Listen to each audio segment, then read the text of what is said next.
15వ పాఠం కొండ దెయ్యాలు. ఇది మా హిమాలయ సాహసయాత్రలో 5వ రోజు. పొద్దున్నే లేవగానే నల్లటి కారు మబ్బు మూసుకుని వచ్చింది వెనక వైపు నుంచి. ఐమూలగా ఈదురుగాలులు ఎముకలు కొరికే చలితో మా చర్మాన్ని చీల్చుకుంటూ వీస్తోందా అన్నట్టు.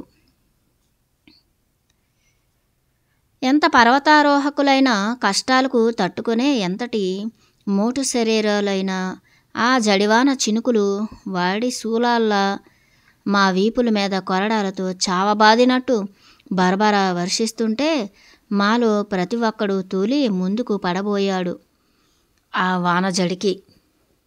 అలా ఒక పావుగంట సేపు అక్కడే నిలబడి తల వంచి పర్వతాత్మ అయిన ఆ కొండదేవుడికి మనసారా పూజ్యభావంతో శరణాగతి చేసినట్టు నమ్రతతో ప్రార్థిస్తూ నిలబడ్డాము. అంతే, మంచివాడి కోపంలాగా మరుక్షణమే ఆగిపోయింది జడివాన.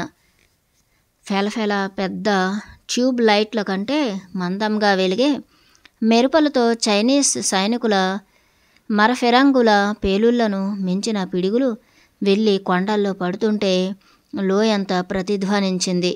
ఒక పెద్ద బ్యాండ్ మేళం బాజాలు లోయ వీపు మీద భజంత్రీలుగా మోగిస్తున్నట్టే అలా దడదడా పిడుగులు ఉరుములు వాటి మేళతాళాలు పూర్తి చేశాక మేం భయంగా ఒకరి వంక ఒకరు బిక్క చచ్చిపోయినట్టు చూసుకున్నాం. పెద్దవాళ్ళ ఆగ్రహానికి బెదిరిపోయిన చిన్నపిల్లల్లా ఎందుకు కోపడ్డారో ఎందుకు మానేశారో అర్థం కాకుండా తెల్లబోయినట్టుంది మా పరిస్థితి ప్రకృతి ప్రళయతాండవానికి. మరుక్షణంలో ఫకాలున నవ్వాడు నా ప్రక్కవాడు. నాకు భల్లున నవ్వొచ్చింది. మరుక్షణమే అందరం పగలబడి నవ్వుకున్నాం. మా బెదురు చూసి మాకే నవ్వొచ్చింది. మనిషి, ఓ మనిషి, ఎవరు నువ్వు? ఓ హీరోవా? చంద్రునిపై గ్రహాలపై సాహసయాత్ర చేసే సాహస వీరుడువా? లేక భయంకర హిమప్రళయం ముందు పర్వతాలు దద్దరిల్లే గర్జన ముందు గడ్డిపోచవలే భయంతో ఊగిపోయే జీరోవా? ప్రకృతి ప్రళయతాండవం ముందు మనిషి ఎంత? ఎందుకని మన ప్రాచీన ఋషులు ఎంతో వినయంగా శరణాగతి భావంతో ఈ పర్వతాలను పూజించారో, ఈ హిమాలయ పర్వతాల వెనక నుంచి గర్జించే ఉరుముల వెనుక ఆ పర్జన్య దేవుడైన ఇంద్రుని సూక్తులు ఎందుకు దయకై అనుగ్రహం కోసం గానం చేశారో మాకిప్పుడే అర్థమవుతున్నట్టు అనిపించింది. ప్రకృతి ప్రళయతాండవం విరబూసే చిరునవ్వు, అందాల పూల తోట పసిబిడ్డ నవ్వు వంటి లేత వెన్నెల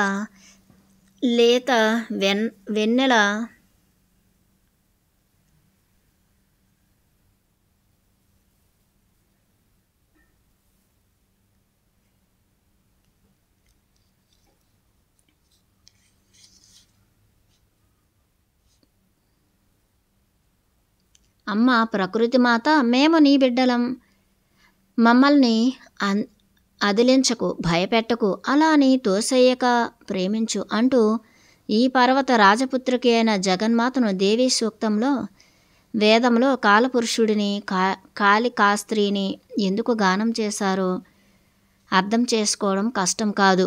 ఈ వాతావరణంలో జీవిస్తే గొర్రెల కాపరిని సహితం కవిగా మార్చేస్తుంది ఈ ప్రకృతి. కట్టుకున్న భార్యల కన్న కూతురులాగా ప్రళయ భయంకర పిశాచ శక్తుల భద్రకాళిల ఎన్నో రూపాలు ఈ ప్రకృతి మాతవి. బాబు జాగ్రత్త, మీరేదో ఈ ప్రాంతాలకు కొత్త వారిలా కనిపిస్తున్నారు. నిర్భయంగా నడిచి వెళ్తున్నారు. మీరు చేరుకోబోతున్నది పిశాచాలలోయ.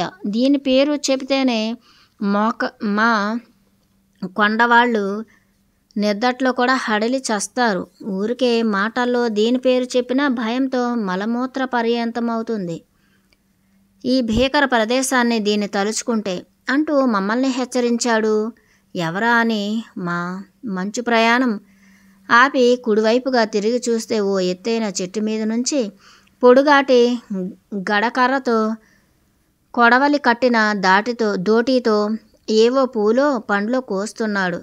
కింద ఉన్న మేకల మందకు కాబోలు ముక్కుకు చేతుల మడతల్లోనూ మోచేతులకు వెండి కట్లు కంకణాలుగా ఉన్నాయి. ఈ షేర్ప గొర్రెల కాపరికి. బహుశా ఇతడే మమ్మల్ని హెచ్చరించి ఉంటాడు అని తోచి, ఏమిటి బాబు మీరు చెప్పేది? దెయ్యాల లోయ? దెయ్యాలు ఎక్కడ ఉన్నాయి? అసలు ఈ ప్రపంచంలో దెయ్యాలు నిజంగా ఉన్నాయా? మేమే ఇలాంటివేమీ నమ్మం. మీలాగా పల్లెటూరు వాసులం కాం మేము. నాది రష్యాలోని పీటర్స్బర్గ్ నగరం. నా పేరు నికోలాస్ రోరిచ్. ఈయనది ఇంగ్లాండులోని లండన్ నగరం. ఆయనది పాటియాలా రాజధాని. ఆయన ఒక మహారాజు. ఇంకా ఈ పక్కన తుపాకీతో వస్తుంది పులివేటగాడు, గుండెలు తీసిన బంటు అయిన జిమ్ కార్బెట్. మా మధ్యగా నడుస్తున్న వ్యక్తి ఓ సైంటిస్టు, గొప్ప జంతు శాస్త్రజ్ఞుడు. మాతోనా నీవు భయపెట్టే మాటలు చెప్తున్నది అన్నాం ఆశ్చర్యంగా. అందరం ఒకే కంఠంతో. వాయువ్య దిక్కు నుండి ఏటవాలుగా క్రిందికి దిగుతున్న కొండ పరిచయాల మీదుగా, కొండ చర్య మీదుగా నడుస్తున్న మా సాహసయాత్రికుల బృందంలోని మిత్రులందరం అకస్మాత్తుగా వాతావరణం మారిపోవడం గమనించాము.